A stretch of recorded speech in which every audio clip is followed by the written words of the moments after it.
Bench Opinions. Three idiots with amateur analysis. I think it's Bench Opinions episode 20. It's the Christmas episode. It is the Christmas episode. It's a big number, but we're missing our right-hand man. What is a tripod without a third leg? No longer a tripod. Yeah, stilts. We're missing Dominic. He's in Austria. I saw he's decorating a Christmas tree there on Sonia's story. He made very sure that he wanted us to let everyone know, to wish everyone a Merry Christmas. So there's that from him. This gets him out of messaging anyone for Christmas. It's all lies. Do you have to send a lot of Christmas messages? Is that still a thing? No, not for me. I've never done that. I don't know why. My family just always visited the people that we want to spend Christmas with. Some phone calls, obviously, like international family and whatnot, but never like Christmas cards like they do in America. It's just never been a thing in our household. I don't know. Is it the same with you? I feel like I get a lot of Christmas messages. It's like birthdays, and then you feel like you have to reply. So, yeah, it is quite a lot. But the nice thing is that half of them come on the 24th, the German people, and then the other half come on the 25th with the English people. So you at least get to split it. And the thing you got to look forward to is that 7 days later on the 31st or the 1st or the 1st, you can redo all of those messages again for New Year's. That's where I think the Germans do it well, because the Germans say, Frohe Weihnachten und guten Rutsch. You know, they fucking get it all in with one message. They just say, have a good Christmas, and then also have a good New Year's down the line. I'm not going to message you again. I also like the way they say, like, a good slide into the new year. It is what you want. You want to slide in well. Yeah, you don't want to wipe out, though. Have you guys got plans for New Year's Eve? Yeah, I've got a big plan for New Year's Eve. I'll be somewhere over Egypt in the sky because I'm flying out to South Africa on that day. Do you think it's going to be a party on the plane? I've been told that they will serve champagne by a friend of ours who's a stewardess. So got that to look forward to, I guess. Wild. Don't drink too much. You don't want to throw up in the aeroplane. No, I'd like to avoid that. But you'll be coming home a couple of days before that, and you'll be throwing a big party in our apartment, from what I gather from all the people that you've invited. TBC. We'll see. The party at our house is currently up in the air. So I was considering maybe staying in South Africa longer, but now it doesn't look like I am. But I haven't told anyone. And it's because I slightly backtracked on the keenness of hosting a house party, because I feel like it's a lot to clean up afterwards. So I don't know what I'll be doing for New Year's. Is this something that you've informed people of, or are they going to find out through the podcast that the party that they've been planning is? I just hope they don't listen to the podcast. I feel like none of them listen to this anyway, so I think we're all right. Okay. Well, then you're in the clear. Then you can talk about it. Claus, run me through some observation or an observation from last week. What do you have in stock for us? I've got an observation that it's been a long time coming in, and like it's a fashion observation, and it's something that obviously always changes with the times. It's one of these fashion trends that I seem to not understand or get on board with, and it's got to do with eyebrows. I understand that, you know, a lot of people have thinning eyebrows. Like I also have relatively thinned out eyebrows, and especially for ladies, they like to darken them and stuff like that. That's not the issue.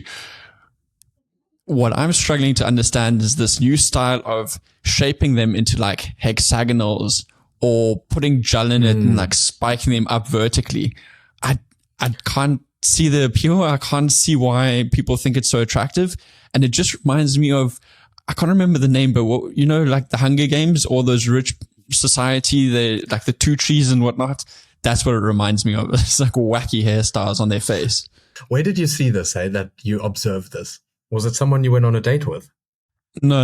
I was sitting every week you make it sound like I'm dating 15,000 people at the same time. I haven't been on a date in a very long time. That's besides the point. I was sitting on the tram. That was a low-key hint to all our female listeners. I'm available. No, I'm joking. No, I was just sitting on the tram, and there was this girl that sat just opposite me, and I was trying to be very conscious of not staring, but I don't think I accomplished that. I was so fascinated by what was going on. And her friend looked exactly the same. I'm 100% on board with you. I think it's a very strange trend. But the thing that I've noticed is that, especially with fashion trends, I'm usually just about like 2 or 3 years behind. So by the time they go out of fashion, I'm always like, oh, that's quite cool. So who knows, Klaus, maybe in 2 or 3 years, I'm going to be shaping my eyebrows. My word. Okay, that's going to be a sight to behold. I'm looking forward to it. I have bushy eyebrows too. I don't know if you do this ever. The hairdresser once asked me if he should trim my eyebrows, and he shaved them, and I quite like the look of it because it looked quite clean. But now I have to do it all the time because they obviously grow back quite bushy, and now I have to trim my eyebrows. And I wonder if I may have opened Pandora's box here. If it's just like now, if I don't do it, I'm going to have like these thick ass slugs on my forehead. I think you may have opened the whole can of worms there. You don't want to shave things that don't need shaving. And on the other hand, you want to shave things that do need shaving. That's true. That's very true. But let's move away from here and let's maybe talk about your observation of the week. I was just going to slide in there. Maybe on my next Turkey trip to get my hair transplant, I can ask them to take some of my eyebrows. 2 birds, 1 stone. It's a pity that Dominic isn't here, because my observation, he could have shone a bit of light onto this. So I've played golf the last few days, and I always get paired with random people. And as luck would have it, I've been paired with 3 couples the last 3 times I've played. And my observation is that it is extremely difficult, I think, as standing on the outside, to pick up a sport with your spouse or partner at the same time. I have watched 3 different. I don't know how I'd say this as to not offend anyone. Approaches to this. So the first one, they fought the entire way, and they would fight on her shot and they would fight on his shot, because each one would tell the other one how to do things. The second couple was super laissez-faire, just having a good time. The third one, very professional, like surgeons. They were Swiss. They both were very good at what they did. And I just thought to myself, I think if you do pick up a sport with your spouse, and this is, I think, where Dom could give us some first-hand experience, you really have to find a way to let go, because the last thing you want to do is fight at the hobby that you've now chosen to do together. I don't know if you remember the couple that we played golf with, I think it was a year or 2 years ago, where the wife was literally like, I literally only picked up this game to spend time with my husband. And they got along quite well, I thought. But I think you have to have a very sort of standoffish approach to it. So to that couple that you were talking about, I think her reasoning was even more interesting. It wasn't just that she could spend more time with her husband, it was so that she could stop her husband from going scuba diving, which she thought was very dangerous. Yeah. She was trying to hinder him from putting his life at risk. But to the whole idea of picking up a sport with your spouse, especially with something like golf, where you spend a lot of time doing that sport, 4 or 5 hours, maybe 6 hours, depending if there's halfway houses and stuff like that, a couple of drinks afterwards. What's the end goal? And why are you picking up that sport together? Is it one person has already been playing that sport and now the other wants to join? If your end goal is to say like, cool, we want to go on holidays together and stuff like that because it's something that we can do together, and the one is encouraging the other so that we can do it more often, then I think you need to, as you say, let go, be at peace with the fact that somebody's struggling and try and encourage them. If you maybe feel that person A started playing the sport, person B is now joined in, now you feel like they're stepping on your ground, maybe you want to piss them off so that they don't have a good time. I don't know what the goal is. So all of these couples that I played with, they were all retired. So they were all sort of just seeing out the rest of their life, as one would put it in quotation marks. And they're all, I guess, when you think of it that way, it's quite a nice thing to do together because you spend a lot of time together and it's fun. And golf, in my eyes, would be a perfect sport because you're not necessarily always playing against each other. You're just sort of playing against yourself. Where if you picked up something like tennis or paddle tennis, you'd literally be facing off against each other. And I can see things going wrong then. But in golf, it's just you against a flipping golf course. And in my case, the sun. And I think if you develop a healthy attitude towards, here's me standing on the outside giving these people tips. They know what's going on. I found it fascinating to observe three different styles of relationships playing sport together. And I thought there's definitely the easiest one, which is if both just mind their own business, things go by very smoothly. But you know how it is in golf. Everybody's got an opinion. Everybody wants to tell you how you need to fix your swing, your chipping, how you set up your ball, where it is in your stance. Everybody's got an opinion. Nobody's a professional at it. And so I think especially when it comes to just general life with a partner, you're hypercritical because you spend day in, day out your lives with these people. So I think if you put that whole relationship into the world of golf, I think you're opening a lot of critique, and it's maybe not the best environment. Either you're the type of person who can just take it, or you're the type of person who's just like, no, I'm gonna properly lean into this and now use this opportunity to critique the crap out of them. Look at us giving relationship advice, hey? We should start a relationship podcast, the two of us. I really don't think that's a good idea. Let's move away from this swiftly into our rugby segment of the week. Some South African derbies in the URC, a lot of tight games all over the board. I wish I could have watched that Lions Stormers game with you, because I, sitting on the couch, sometimes sensed that you were maybe upset with either the referee or some of the decision-making on your team. Run me through that from your perspective. First and foremost, as you said, it was not only a derby weekend for the South African franchises, it was a derby weekend for all franchises, which was also really interesting in seeing the attendance at all of those games. They all seem to be fully sold out, and even the Stormers and Lions attendance was very high. I know the Sharks Bulls attendance was 34,000. So I think a very successful weekend for rugby. But yes, the Stormers beat us quite significantly as well. You know what? For a change, and I can say this because I had no witnesses, I I kind of felt like you deserved the win. Pretty at ease with the referee's decision making. Yeah, he was okay. He actually had a pretty good game. I wish there was a fucking video recording of you, because I could swear there was probably a forward pass or a skew line out call in there somewhere from you. Oh, sure. No, I definitely remember a forward pass where I was shouting at the TV screen. And that was, I think it was Galant was passing, or Mani Lebuk was passing it to Galant. It was a pretty long pass all the way to the right hand side of the field, and I was definitely like, that's a forward, ref! But didn't get called. And that's what lost us the game at the end of the day. There was that one forward pass that went undetected.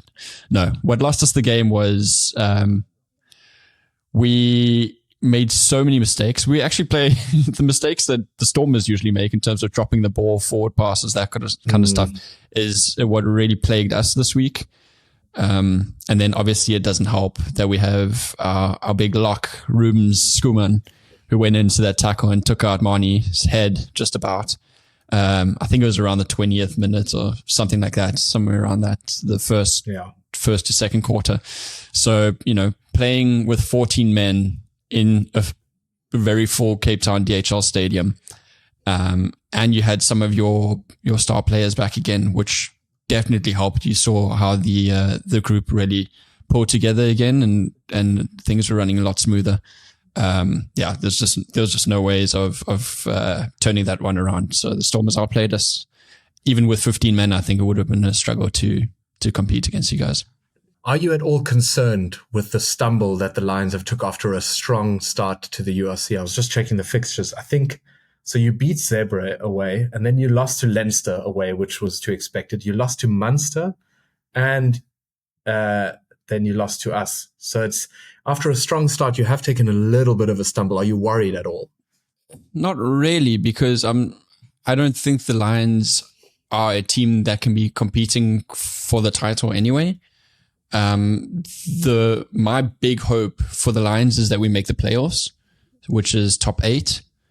I think that if we can get anywhere within the top 8 and we can get ourselves into a playoff game, I think that's a great win for us. Considering our financing, our squad depth, the types of players, the level of players we have, I think anything within the top 8 is a solid performance for us. But yeah, if we don't win, or we're not second or third in the log, I'm not worried about that.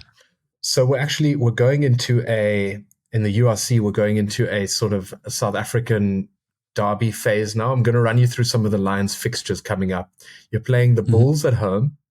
You're playing the Stormers at home. You're playing the Bulls away. You're playing the Sharks at home. You're playing the Sharks away. Of those 5 games, you're playing 3 at home, 2 away. You're playing the Bulls at home, the Stormers at home, and the Sharks at home. How many do you think you should win out of those 5 games? Hopefully 3, realistically 2. Okay. So I think you have a chance to beat the Stormers at home. I think in Joburg, I think you guys are a different animal, depending on how many Stormers are fit. And I think you could, I think for that URC Derby, the Lions against the Bulls, you guys always seem to be up for it a little more than any other game. But it's a tough run of fixtures. Then after that, you're away to Cardiff. So maybe that's your respite, but that we're already in late March then. So I don't know how many fixtures are left. So I think you guys have to pick up some points there.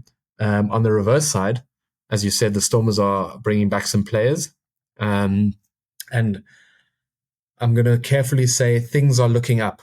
Very carefully say it. Sasha Feinberg Mngomezulu seems to be injured every game. He needs to be wrapped in bubble wrap. I don't know how we're going to keep him healthy. I don't know if he gets targeted or if he's just really unlucky, but the guy can't stay fit. I don't know if he's going to be injured for a long time. Actually, I haven't looked into it.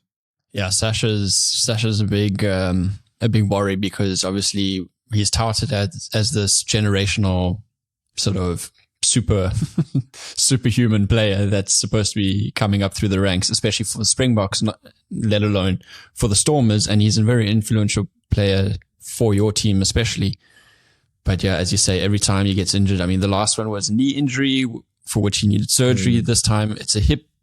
I just looked it up. It was called a hip pointer injury, which essentially he got struck somewhere in the deep tissue on his hip. So it causes bruising around the hip area. Yeah, that could mean he's out for a couple of weeks. It's not something that surgically needs to be repaired. So hopefully it's, by the end of the festive season, beginning of New Year, maybe he can start playing again. Hopefully. I'm also no doctor, so I don't quote me on that one. But yeah, the Stormers are looking on the up and up, and as we said earlier on, with some of their players coming back, it's helping them tighten things up. The big problem that they've been having is decision making has been a big problem for the Stormers. They've been doing some silly things in their own 22 where they've just gotten caught out. Then turnovers or penalties, stuff like that happen in their own 22, which are completely unnecessary. They could have just cleared it out and kicked it.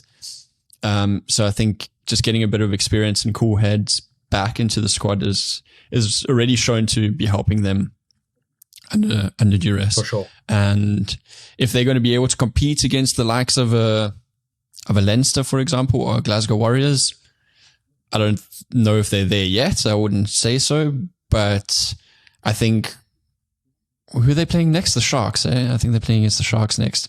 I think that game is going to be quite interesting. Obviously pending who the Sharks pick, but I think that one's going to be a tight one with Stormers' current performance. Let's see. I think it is at home, so we have more of a chance than we did when we played them in Durban. Let's go to the Sharks because they had a really good game against the Bulls. Finished 2017.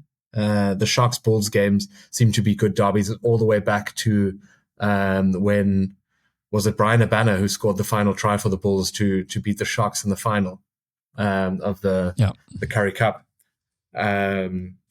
Always seem to be big matches. But yeah, the Sharks squeeze this one out through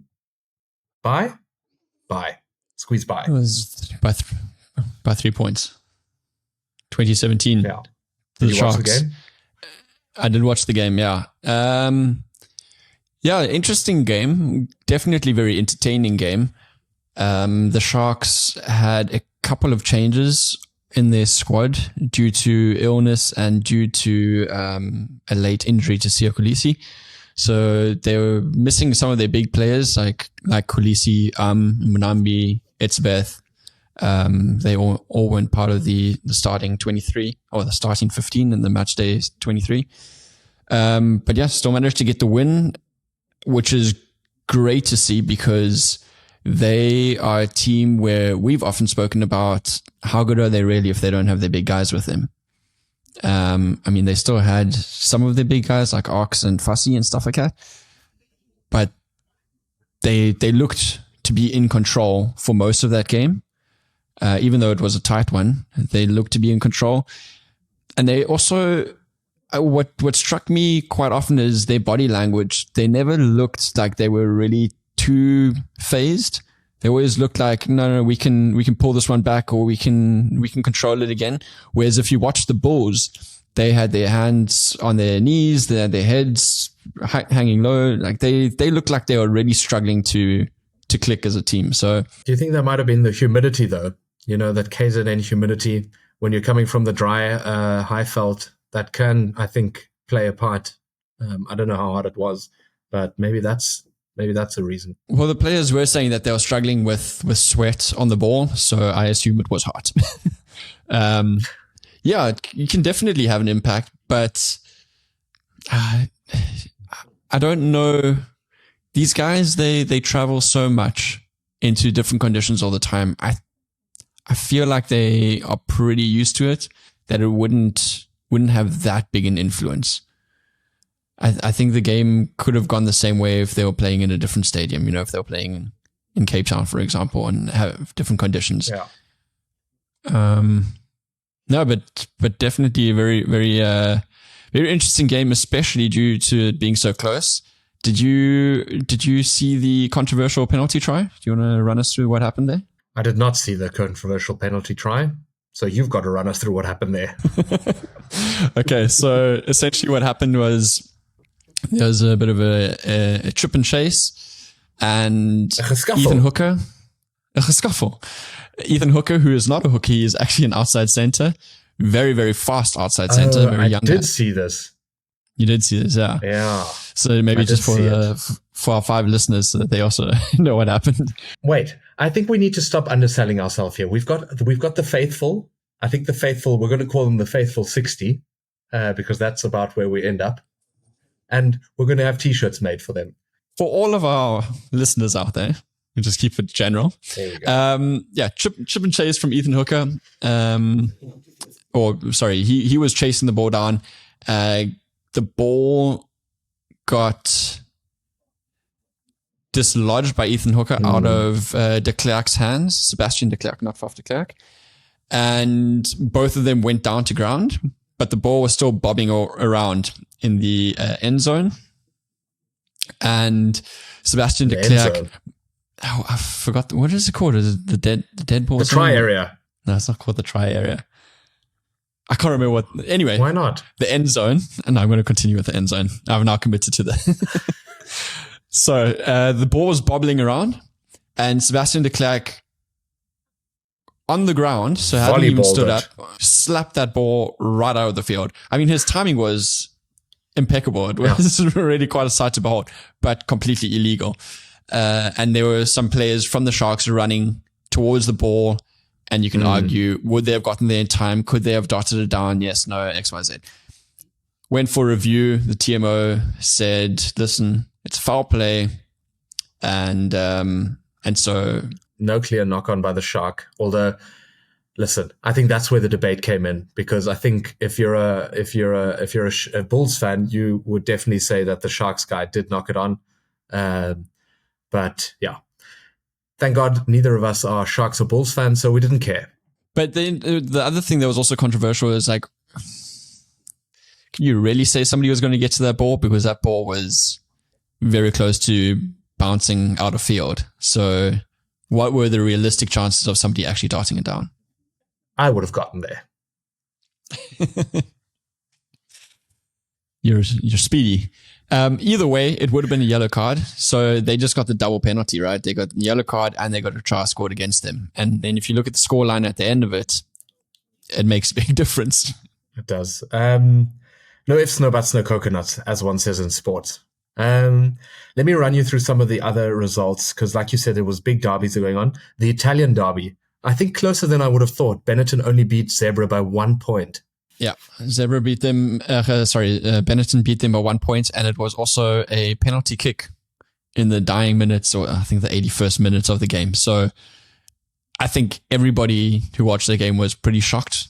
I know that we are playing Super Brew, and I think there was nobody in our group that predicted even less than a 10-point win by Benetton. So yeah, Zebra just showing that they are competitive this year, and they want to prove to everybody that they can stay. Very interesting, actually. At the same time, Zebra, one of the Italian head of rugby or something like that came out and said they're looking at introducing a different Italian squad and removing the Zebra franchise from the URC. I don't know if did you see anything about that?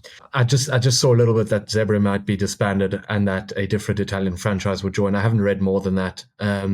Interesting. Is it like a rebrand thing, or what's the purpose of this? Are they moving it from Parma, or are they? No, I think it's a completely different team from what I could tell. And it was a private franchise, so it seems like it's maybe a money issue. And I guess, if you got Parma and Benetton in the URC, and Benetton hasn't been performing for quite a while, so maybe they just kind of feel like, well, what's the point of having this team in this championship if we could have somebody else? You can maybe, Yeah, sorry, you said Benetton hasn't been performing. You mean Zebra? Oh, sorry, of course, yeah. A close game nonetheless. Another close game, an Irish derby. Munster beat Ulster by 3 points as well. I don't think anyone saw that one being that close either, or did you predict that? No, I didn't see it being close either. I honestly picked Ulster. I thought, Munster's been having quite a struggle this season, so it seemed like statistically, it seemed like the better option to go for Ulster. But yeah, wasn't to be. They managed to beat them by 3 points. Also a very close game. 2 games that weren't close. First, Glasgow beating Edinburgh quite convincingly. So Glasgow sort of marching on, and Leinster beating Connacht convincingly as well. And just on Leinster, Ospreys beat Scarlets by 1 point. That was the last close game of the weekend. But it seems sort of like a bottom of the table clash that, but definitely some humdingers in the URC.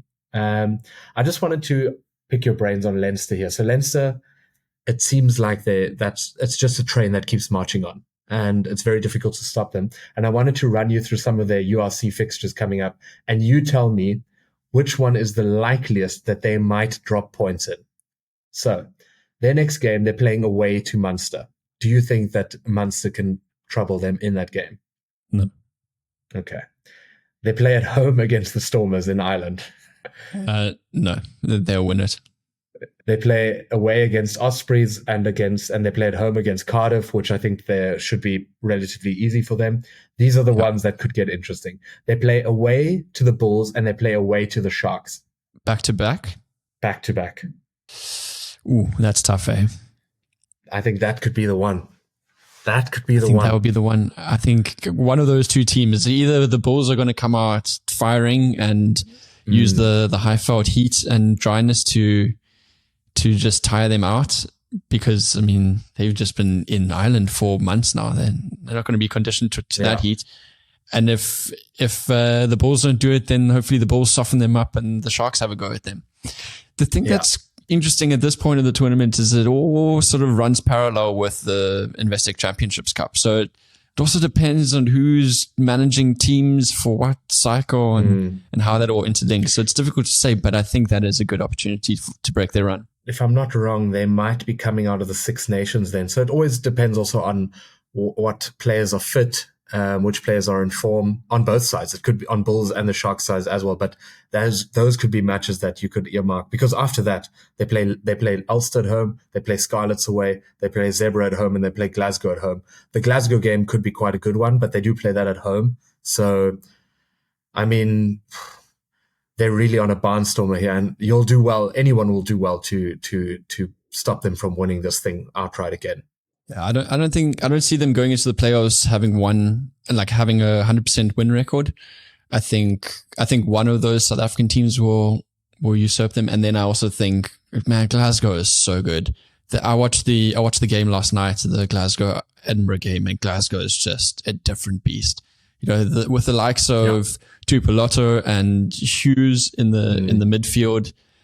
And then they've got Carl Steyn on the wing, who is also an absolute beast, who we had the privilege of meeting actually when we were out in Murrayfield, which was were very nice. But they play so well, and Franco Smith is the coach there. And he's really done wonders there. You know what I was quite interested about? Do you know that Edinburgh is coached by Sean Everett, who was the coach who coached the Sharks when they were going through the other massive slum that they had? And he only started in 2023, and now, I mean, you look at Edinburgh and they're just not performing at all. And they've got a pretty good team in terms of players. Isn't there a South African property management group called Chad Everett or Chaz Everett? There is. I don't know if he works for that. Maybe they're related. Maybe you should go back to real estate. Since it's Christmas, Klaus, I will allow you 3 wishes. Which 3 players, probably from a South African franchise, would you wish were on the Lions team? Just from the URC or from any competition in the world? Well, you can't pick someone from the WWE, Klaus. It has to be a rugby player. No, I mean, can it be from the French league? Can it be from League One in Japan? No, like, the thing is, let's be semi-realistic. So it probably has to be a South African, because Antoine Dupont is not going to come play for the Lions. You never know. No, fair enough. That's quite a tricky question, because most of the players that I would pick would be players that I want to have back again who have left us. Take them. Who do you want back? If I could choose, realistic is also a difficult one, because who wants to go to the Lions? They've got no money. Klaus, it's Christmas. Okay, it's Santa's Christmas. granting It's Christmas. you 3 wishes. Okay. So we have a. They've got a borehole at home. They've got solar panels on the roof. They don't care about Joburg disintegrating. They're having a great time. They love Ellis Park. Who do you have back? So who I would pick is, our big problem is fly half. So I'd pick Sasha Feinberg. We need somebody who's fast, agile, playmaker, but can also kick.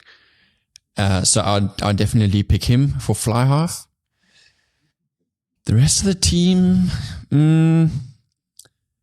Ox would be pretty awesome.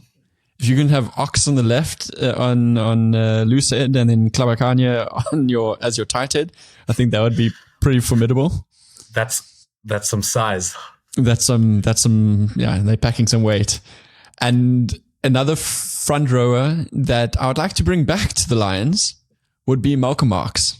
I think Malcolm Marx is obviously a physical specimen. But he is also the type of guy, so you can see him out on the wing, just hanging out, maybe having a run, go one-on-one with the opposite winger. And that's the kind of style that I think the Lions like to play, is a very expansive, open field, broken play rugby. So I think him with his jackling prowess, as well as his athletic prowess, I think that would be, those 3 would be a great addition to our squad, if we could afford them. Do you think then you could contend for the title with those 3 guys? I reckon we could get to the semi-finals. You're so pessimistic. Believe, man. You've got Ox breaking the line. Ox and Malcolm breaking the line. Scoring multiple breakaway tries. Yeah, let's go for it. Yeah, we can win it. That's all we need. We need 3 players to completely change our fate. Look at that. Santa granted you a URC win. How about we reverse it and play this game for the Stormers? One of them's already coming back, because his unfortunate divorce of his wife has led him to live away from his kids. So I think Sia Kolisi's coming back, which I think will work very well. It's just rumored. Is that now, confirmed, eh? Oh, okay. No, it's confirmed in my head. I'd love for all of them to come back. I'd love for Eamon to come back as well, but that's not my pick. We need a better scrum half, and I think I'd take Grant Williams. I'd take Sia just because of his impact. And then, who else would I take? I think I'd take Esterhazen. He's a fucking mountain. He's insane. Andre the Giant. I would like that guy to carry me over the hemshell of my new house. You know? That guy can carry a ball and he can carry me into my new home. Yeah, Andre Esterhazen is just an absolute specimen. And he's the type of guy who would actually slot in quite nicely at the Stormers, because the Stormers also, they've got a very physical game, but they've also got a very much a running game, especially with the likes of like Amani and the way he likes to play. And Andre, he loves a good crash ball, but he's also quite a monster on attack, you know, also on defense. But yeah, I could see him slotting into the DHL Stormers team quite nicely, actually. For sure. Let's leave rugby in our rearview mirror and turn our heads to football. We're going to keep it nice and short. I'm not going to burden you with too much football chatter, but we had I guess what your adopted new team would be. We faced off against each other yesterday, Liverpool versus Tottenham. You drew the short end of the stick, 6-3 to Liverpool. Liverpool played insanely well. I think it was some of the best football that they've played this year. It's some of the best football any team's played in the first half an hour. So it would have been tough for Tottenham to contend. And yeah, it just sort of reassured me. After my early conviction that Liverpool was going to win the league, I did sort of doubt myself for a little bit now when they drew 2 games. So now we're back. We're going to win the league. It's going to be a rout. We're out there. I was watching the post-match interview with Arneslot, and he was saying that he thinks he was very happy until the 65th minute. He says everything after that, everybody became a bit too relaxed for his liking. He wished that they would have kept that killer instinct and just continued. But he says the first half, and maybe even the first, I think 50 minutes he said, or 60 minutes he said, it was maybe some of the best football that they've played all season. And then I think Gary Neville said the first 20 minutes was the best football he's seen in a very, very long time. So you guys absolutely dominated there. 6-3 is obviously a big scoreline. But the one nice thing to see from Tottenham was that they didn't give up. And they, managed to still score another 2 goals in the second half, which, I mean, they're not mounting a comeback, but it's good for confidence and it's good for team morale to show that, they can keep fighting and they can score goals. And I thought the goals that they scored were pretty impressive. 2 of them were volleys, if I'm not mistaken. They were good. Can't remember. Yeah. I think the other header or something like that. Yeah, they were good goals. That's the thing about Tottenham, though, which is quite frustrating, is that they blow so hot and cold. They'll beat Man City. I think they beat them 4-0, and then they'll ship 6 to Liverpool. I think that's what most Tottenham fans feel most aggrieved about. But what you can't take away from them is that they always play entertaining football. Tottenham games are always interesting because there's a lot of goals. In this case, a lot of goals against, but to score 3 goals against Liverpool is also not a small feat. Talking about shipping 3 goals, unfortunately, our friend Dominic isn't here, but they conceded 3 against Bournemouth for the second year in a row. They lost 3-0 at home to Bournemouth last year. And funnily enough, that was a game that Dominic was actually at.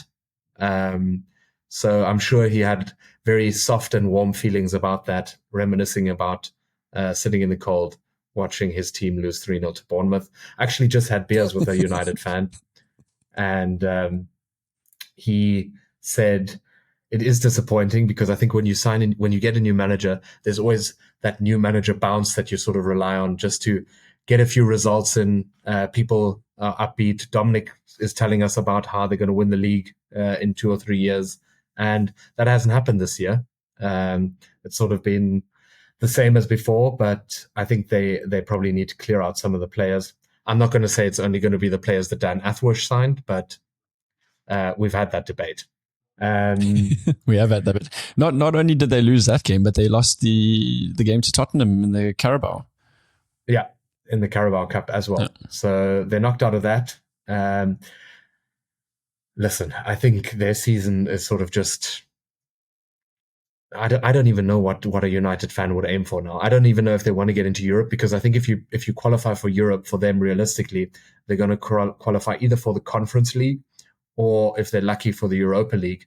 And in both of those leagues, you have to travel so far because you're playing some teams in like Azerbaijan, and it could hinder next year's performance because, yeah. So I don't know. Maybe it's just about Amorim getting his thoughts across to the players that are there, and him just identifying that the players that he can take on, and then shipping off the players that are gone that he doesn't need. Seems like Marcus Rashford is out the door. He gave an interview saying that he's ready to leave. And I don't actually see a lot of United fans that are disappointed with that. So maybe it's just a point of what's best for both at this point. Yeah. From the conversations between you and Dominic, I mean, Rashford has been underperforming for a significant amount of time now. So, yeah, also talking to some other United fans, they've also said it's like, this guy is way too expensive for what we're getting. We need to just release him. So I think that's best for both. Everton drew with Chelsea. Great draw for me. The fact that Everton managed to hold them to 0-0. I think Chelsea had like 25 shots. So, got away with murder there. Arsenal thumped Crystal Palace 5-1. That would surprise me, that one. What, that Arsenal thumped Palace that by that much? Yeah, because Crystal Palace has been playing so well lately.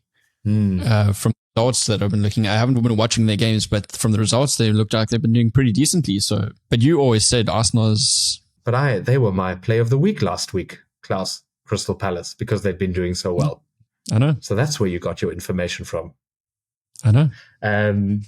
My next kudos go to Nottingham Forest, who are just cruising. They beat Brentford 2-0. Brentford at home are one of the strongest teams. I think they actually have the strongest record in the Premier League at home. Really? And Nottingham Forest are really, really cooking. And I've been given a little bit of a nudge by someone to maybe place some money down on a bet here again for Nottingham Forest to finish in the top 4. I think that could be big money, Klaus. Ooh. Where are they currently? They're third. Okay, well, I mean, there you go. So, when are you going to put your money in? Do you want to dive in this pool with me? Eh? The water's warm. Put a little bit of a €25 on this. Oh, I can lose $25. Oh, Klaus. I mean, hopefully we don't. Hopefully we win. Listen, my track record doesn't inspire confidence. But yeah, I think we should get on that because they're cooking. The team who's not cooking, I don't even know if you can call it a crisis anymore because it's been going on for so long, is Man City losing to Aston Villa. Aston Villa are a good team, but yeah, I don't know if there's no words to explain this slump just because they've been on such a downward spiral for so long. Pep must be absolutely fuming. I don't know if he's still fuming or if he's just like really frustrated. When you listen to him in interviews, it's actually quite sad because he seems so like down and like lost, and like he's like, oh, I'm gonna fix this. Don't worry, I'm just giving up. Yeah, no, well, he's like, I'm gonna find the answer. I'm gonna fix this, and then they just keep losing and losing and losing. And the ironic thing is that he will say it's because they're missing Rodri and maybe a few other key players, but they still have the most expensive squad in the Premier League. And it's okay to lose 1 or 2 games because to do what he's done with Man City is unbelievable. And I think he's built 2, if not 3, completely new squads in that time, and they've kept winning. So a slump is to be expected, but this kind of slump, it's hectic. And I wonder if he's also maybe just getting to a point where, I know he's just renewed his contract, but surely you get to a point where you're just like, I just can't get up for it anymore. I don't know how old he is, but maybe he's getting to a point where he's just done. Do you think it's they're just using the wrong strategy?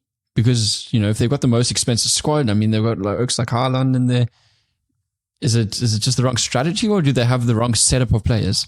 I think it's a confidence thing. When I don't know how many of them are superstitious, but you sort of, when you're playing golf badly, it's like you get over the ball and sometimes it's going to be a bad shot before you even hit it. Like you stand over the thing and there's something inside of you. I know it with chipping that I'm going to fat it or I'm going to thin it. And there's no confidence inside of you. And other times you stand over the ball and you're going to flush it. And there's nothing that's different. It's just something inside of you. And I think that's where they are currently, is that I think their confidence is shot. I think that's just what just leads them to make bad decisions. And it probably will just take one or two good results for them to turn around. I think had they beat United, that could have been a turning point. But the fact that they lost in the last minute probably made that even worse now. So maybe just like in golf where you do a bit of putting, drain some long ones or drain some short ones, actually get that confidence back. They just need to go on a bit of a run against maybe weaker teams, play from the red tees. Or go sit in halfway, down 3 or 4 beers, and see what the back nine is like when you're a bit drunk. Down 3 beers and call it a day, but I don't know if a professional squad can do that. Maybe back in the day, all the players used to drink beer beforehand and they used to like smoke cigarettes at halftime. Maybe get back to those days, throw sports science out the window. Let's see where it goes. Let's go to Vegas and have a good time. Hell yeah. That's, I think, all from the Premier League. There's a few good games over the Christmas period is always so packed with fixtures. City play Everton away. Tottenham and Nottingham Forest play, which is going to be a good game. Liverpool play Leicester. Doesn't look like United are playing Wolves away. Wolves, funnily enough. What was that? I just unplugged my charger. I thought it was the microphone. Wolves played Leicester. It was the battle of the new managers, and they thumped them 3-0. So Ruud van Nistelrooy is, I guess, under the cosh a little bit early. Wolves, with a new manager, I think, could go on a bit of a run. And hopefully for United, they don't end up on the next big rout from them. But we'll see. I say hopefully, but you can see I'm smiling. So, here's to hoping. Yeah. As they say in German, Schadenfreude. It's like absolute bliss in the downfall of somebody else. Let's move over to our alternate sports segment. I think the cricket we can just brush over. Pakistan beat South Africa in the third ODI. Once we didn't win that second one to keep the series competitive, it seemed like it was just out of the window. Step too far. Well done to Pakistan there. But there was a big boxing match on. Klaus, run us through that. It was a big boxing match. It was Usyk versus Tyson Fury. It was the second one. It was the repeat. And Usyk went and unanimously beat him. And Tyson Fury does not agree with the results. Not at all. It was stolen. I didn't watch the fight. I must say I'm not a big boxing fan. I think if anything, I could probably get into MMA more than I could get into boxing. I don't know if I have ever in the last 5 or 10 years heard of a decision that's gone to the referees where there hasn't been some controversy. I feel like whenever I open Twitter or the news, there's always the judges that's been controversial and some of the judges are being in question. From what I hear now from you and from Dom is that Tyson was comprehensively outboxed, but the fact that he's convinced he won both fights. He thought he should have won the first one and this one, which is, I don't know if I haven't watched either of them. So looking from the outside, either the man has a point and the referee's made some bad decisions, or he's just, wholly on another planet. So I'm not a boxer, I'm not in the boxing world myself, so I also don't really understand from a technical perspective, like who's boxing better, who's been outclassed and who not.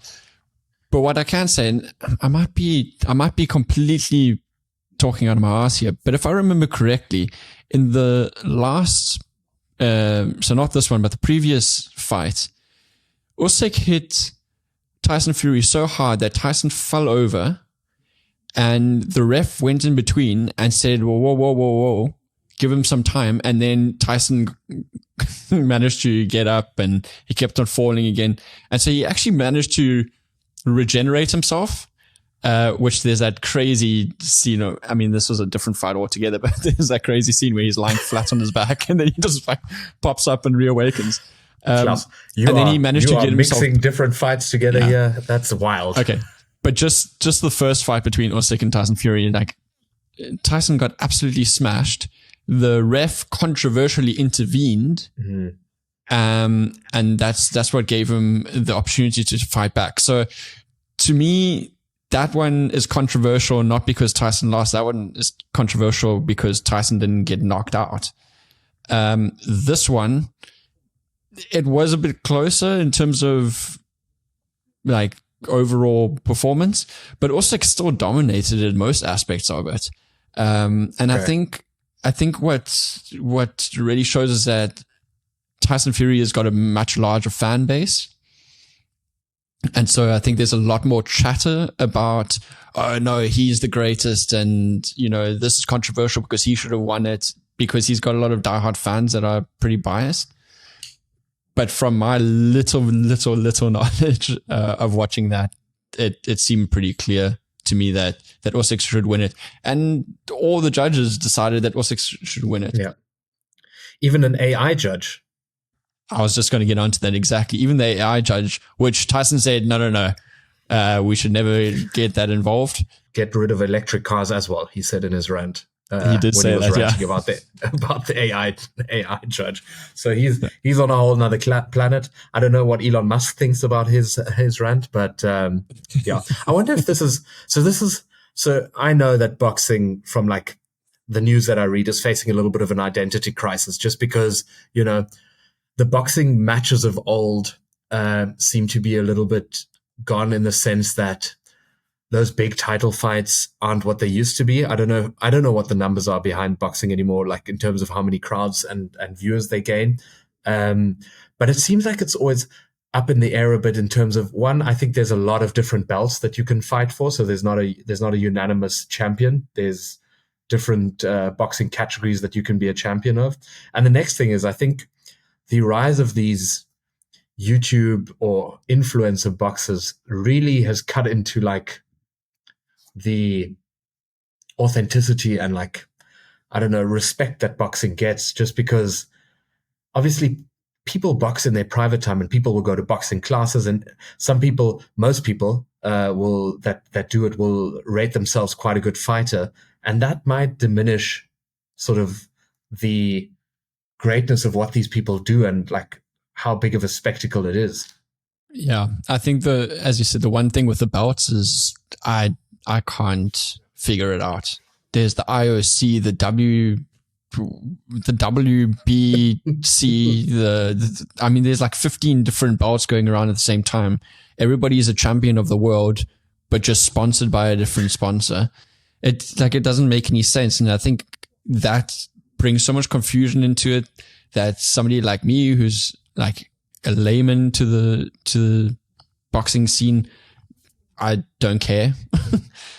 So I lose interest in that because it just doesn't make any sense. You know, there isn't one title that two people are fighting for. It's like a multitude of different belts. And then the whole YouTube boxing thing it's a farce. Let's be honest. I mean, you've got Jake Paul fighting a geriatric. I mean, what kind of a fight is that? Half the time it looks like they're each pulling their punches. That geriatric was on my top 5, sir. And I fucking love him. Mike Tyson. Yeah. But you're not talking about him in his current form. You were talking about him when he was actually a professional boxer, not when he was trying to beat up a 28-year-old YouTuber. That's a good top 5. As we take, like, which athletes would you take that are now like over 80 to represent you in that sport that they used to play? And then we see who's got a good top 5. Like, what will Tiger Woods be like when he's 80? Does he still have knees? What is Lance Armstrong without steroids? I think, unfortunately, a lot of these guys have taken a lot of blows to the body, so I don't think they're going to get that old. And B, I think a lot of them have done some sort of steroid treatment, which has obviously shown to also decrease the life expectancy of a lot of athletes. So I don't know if that list is very long. There might only be 5 people to pick from, and then that kind of ruins our top 5. No, very true. Yeah, but boxing is a mystery in itself. We're going to skip the top 5 today as we're missing Dominic. So you can still go out and vote if you haven't voted yet. We're going to post another reminder on our socials for next week. There is a slight scandal building behind the scenes. I'm not going to allude to what you are doing, Klaus. I've told you in private, but I will reveal all in the next episode that we're together. Just on that, you can have a look at it, and I've rectified it. Have you? So, okay. Joke's on you. Maybe for the listeners, Klaus has been voting for his own top 5 with multiple of his business Instagram accounts, which I think, first of all, we have to say all of us voted and we all voted for our own list, which, it's not necessarily the most honorable thing to do, but we're all just out here trying to win. The fact that Dom voted for his list is a crime because it's terrible. But yeah, you did vote for your own list with 2 different accounts, and it was flagged. Okay, you rectified it. That's a hand up accountability by you, and we respect it. The marketing strategy behind it was trying to make it look like there were more people voting so that we could maybe entice other people to vote. But we're still only on 7 responses, so it made no difference. So I changed that again. Maybe when we post a reminder, we'll get more. Maybe I'll vote again then. It's bullshit. Take me through your play of the week, Klaus. My play of the week goes to Charlie Woods, who shot his first ever ace, hole-in-one. And the reason I put it as my play of the week is because I thought it was quite funny. His dad didn't even see it. His dad was... They were playing at the PNC Championship, and his dad was off talking to somebody or distracted by something else with his bag. I don't know exactly why he didn't watch, but Charlie hit a great shot on a par 3, made the hole-in-one. Didn't actually realize himself that he had hit the pin, or that it had gone in, and only sort of realized from the reaction of the crowd, because as far as I understand, the green slants off to the back, so you can't actually see the ball. Yeah. Quite a cool competition that the PNC, the parent and child, I assume it's an abbreviation for, where a lot of old pros play with their children. Gary Player, interestingly enough, actually hosted a qualifier because he's got so many grandchildren that play golf. He hosted his own qualifier to see which one of his grandchildren won to have the honor to compete with him at the parent and child, which is, I think, the most Gary Player thing that I've ever heard. That's a competitive family. That's gonna make an interesting Christmas dinner. That's wild. I wonder if any of them can do as many push-ups as he can. And I think the Langers beat the Woods out in the end. Probably not. My play of the week goes to McAllister from Liverpool. I think he must be about 5 foot or something. He is short as all hell. And he managed to score a header against Tottenham, which I found simultaneously quite fun for myself, but also a bit embarrassing for Tottenham. But that's my play of the week. It's a good play of the week. I saw that goal and that was quite impressive. But that being said, I also want to just, on that note, look, it's no secret, I don't know much about football, and I've now adopted this team who is attacking quite good, defensively leaves a lot of open holes. And they've got this interesting strategy of playing out of the back. And actually, you can maybe elaborate more on why they do this. From what I understand, from what people have told me, is they want to draw people out because they like to have a bit of an open field so that they have more scoring opportunities. But they currently aren't playing with their first choice goalkeeper. And this guy, it looks like he's got 2 left feet. I mean, against Liverpool in the Carabao Cup, he made 2 massive errors that resulted in Man United scoring. Yeah. Against United, yeah. And then against Liverpool, he just doesn't look like he's very good at what he does. Yeah, I think when you get to that point, it's hard to change an entire philosophy that the team's based on just because your players aren't good enough. And I think the coach has to believe in his players. So I think if you asked him in a one-on-one conversation, what's his name? Not Pochettino. What's that? Ange Postecoglou would probably say, yeah, in an ideal world, those players wouldn't be playing for him with that system. But listen, they're professional athletes. They should be able to handle that. I had the same thought about Southampton, and I think I've voiced it on the podcast recently. I don't know why you would do that, play out from the back when you just don't have the quality to do it. Sorry, just before you got to that, I have a second player of the week. The second player of the week goes to the salesman who sold me my new driver. I bought a new driver, which wasn't cheap, and I went into that. Listen, first of all, I think salesmen generally have quite a power over me, which I cannot resist. These people have me around their finger, and if I can ever get away from one, it's a real win.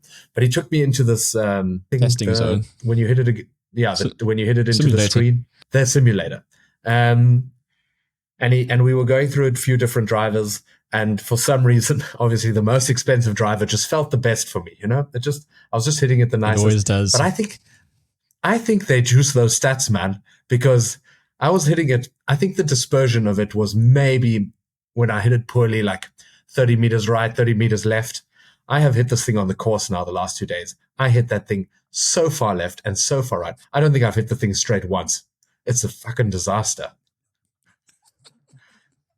The worst thing is I've traded in my old driver for this new driver. Oh, so you can't even get your old one back anymore. No, now I have to learn to hit this thing. The funny thing is that you had literally spoken about spending too much money on the last podcast. Yes. I don't think it took even 2 days and you were off to making sure that you went out of 2024 with a bang. It's just about some good retail therapy. You've just got to make yourself feel good sometimes. I felt like I needed it. I felt like I deserved it. And I also feel like I deserve this pain now. So, yeah. Do you feel like you need to change your swing to be able to accommodate your new driver? Absolutely. I'm going to make massive swing changes now. That's what's going to solve this. That's always nice to go into the new season with that on your plate. I've got one more day tomorrow to figure it out in the wind at Obai. So we'll see. I don't know if you've got anything else to add. If not, I think we wrap up this Christmas episode. I think so. I think let's let the people get to their Christmas Eve, and for those who celebrate the 25th, then celebrate Christmas lunch. So we wish all of our listeners a very Merry Christmas. Hope you have a lovely time with friends and family. And thank you for listening. If you haven't liked and subscribed, please do that. And as always, share it with your friend. How about you send someone this podcast as a present for Christmas? Because their ears will thank you. And that's the form of true love. There we go. Bada bing, bada boom. Ciao. Bench Opinions. 3 idiots with amateur analysis.